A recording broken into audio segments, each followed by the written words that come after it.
friends, welcome to our Saraswati Gurukul channel. Today we are going to learn subject English class 7th lesson number 4.1 double standard workshop.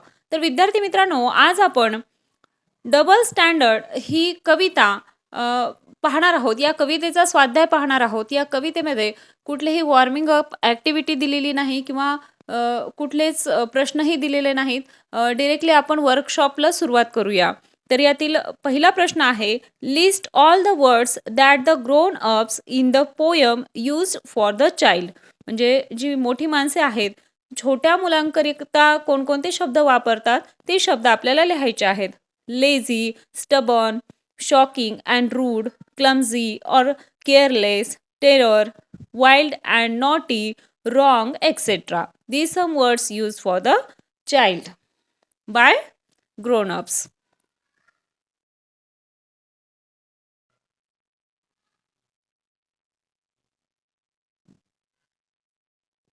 Second question, list all the situations described in the poem. For example, walking up late. म्हणजे या कवितेत वर्णन केलेले वेगवेगळे प्रसंग लिहा. तर ते प्रसंग कोणकोणते आहेत? Walking up late, saying no to something, raising voice, breaking something, doing something wrong, quarrelling. तर ही काही सिच्युएशन्स आहेत, प्रसंग आहेत जे या कवितेमध्ये वापरले आहेत.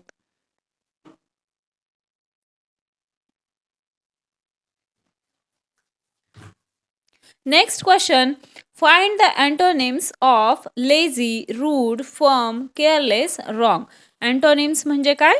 विरुद्धार्थी शब्द. सिनॉनिम्स म्हणजे समानार्थी शब्द. तर या ठिकाणी आपल्याला अँटोनिम्स विचारलेले आहेत. तर कोणकोणते आहेत? फर्स्ट, लेझीचा अँटोनिम्स आहे इंडस्ट्रियस. सेकंड, रूड, त्याचा विरुद्धार्थी शब्द आहे पोलाइट. थर्ड आहे फर्म, याचा विरुद्धार्थी शब्द आहे हेजिटंट. फोर्थ आहे केअरलेस, याचा विरुद्धार्थी शब्द आहे केअरफुल. फिफ्थ आहे रॉंग, याचा विरुद्धार्थी शब्द आहे राईट.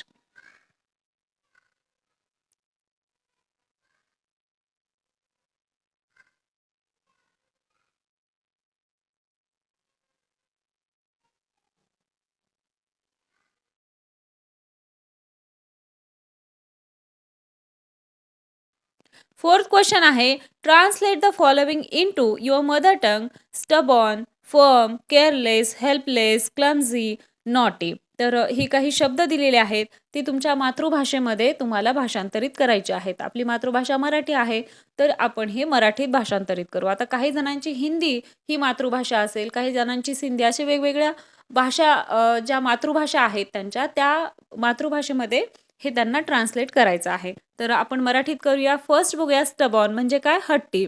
सेकंड आहे फर्म म्हणजे खंबीर किंवा ठाम.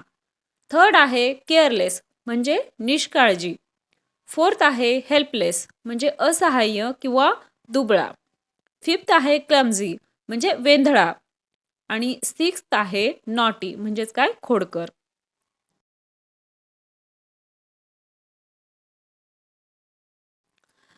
फिफ्थ क्वेश्चन बघूयात. Use any one situation in the poem and write 2 short speeches using words and ideas from the poem. म्हणजे या कवितेतीलच आपल्याला काही शब्द घ्यायचे आहेत, काही कल्पना घ्यायच्या आहेत आणि त्या वापरून आपल्याला कोणत्याही एका प्रसंगावरून 2 संक्षिप्त भाषणे लिहायची आहेत. आता या ठिकाणी ती प्रसंग आपल्याला दिलेले आहेत 2. या ठिकाणी प्रश्नात तुम्ही व्यवस्थित बघून घ्या. त्यातील पहिला आहे अ speech in which the grown up scold the child. म्हणजे जे मोठी माणसे आहेत किंवा वडीलधारी मंडळी आहेत, ते लहान मुलांची खरडपट्टी काढत असतात, असे आपल्याला हे भाषण लिहायचं आहे. तर सिच्युएशन काय आहे मग? A child say no to something म्हणजे लहान मुलगा आहे, तो कशासाठी तरी नाहीच म्हणतो आहे. तर अशी सिच्युएशन आहे, त्यावरती वडीलधाऱ्या व्यक्तीचं भाषण किंवा स्पीच आपल्याला सांगता येईल. स्पीच बाय ग्रोन अप ते काय आहे? What did you say? No. How dare you? Since when have you become so rude and stubborn? I cannot believe you can say no to whatever I ask you to do. You are a small child. You cannot refuse to do anything if told by elders. Do it again and I shall take you to task. Did you get it? तर अशा प्रकारचं हे भाषण राहील. Second situation बघूया. B, a speech in which the grown up explain why his or her own action are right. म्हणजे जो लहान मुलगा आहे तो समजावून सांगण्याचा प्रयत्न करत आहे किंवा स्पष्टीकरण देण्याचा प्रयत्न करत आहे की त्याचीच कृती योग्य आहे. तर सिच्युएशन काय आहे मग? A grown up explain why he or she say no to something. म्हणजे तो कशासाठी नाही म्हणतोय तो ते एक्सप्लेन करण्याचा प्रयत्न करत आहे. त्यावरती जे ग्रोन अप आहेत, वडीलधारी मंडळी आहेत, ते कसं रिॲक्ट करतात ते स्पीच आपल्याला या ठिकाणी लिहायचं आहे. Look, you cannot go for swimming. My decision is final. I am firm about this. You should know you should know why I don't allow you to go to the pond. All sorts of people swim there. It is a terribly dirty pond. See, what I tell you is good for you. And children shout, obey elders. You will not go, that's it.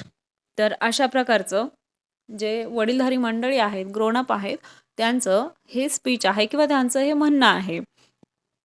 तर हे आपल्याला या ठिकाणी सांगता येईल. आता पुढचा question बघूया. Question number 6. Form 2 groups and discuss the following statement. आपल्याला 2 गट बनवायचे आहेत आणि खाली जो प्रसंग दिलेला आहे तो डिस्कस करायचा आहे. One group should support the statement and the other group should oppose it. You may use English or your mother tongue wherever necessary in the discussion. तर या ठिकाणी 2 ग्रुप्स दिलेले आहेत. तर पहिल्या ग्रुपनं त्याला त्या सिच्युएशनला किंवा जे स्टेटमेंट 1 आहे त्याला सपोर्ट करायचा आहे आणि दुसऱ्या स्टेटमेंट 2ला दुसऱ्या ग्रुपने त्याला विरोध करायचा आहे. हा विरोध फक्त बोलण्यातून असणार आहे. कुठलीही हाणामारी किंवा फायटिंग असं काही करायचं नाही आहे.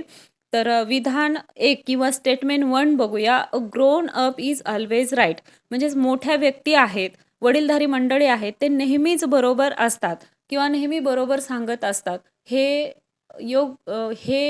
याचं स्पष्टीकरण तुम्हाला द्यायचं आहे. आणि स्टेटमेंट 2 बघूयात. A child is always right. आणि स्टेटमेंट 2 काय आहे?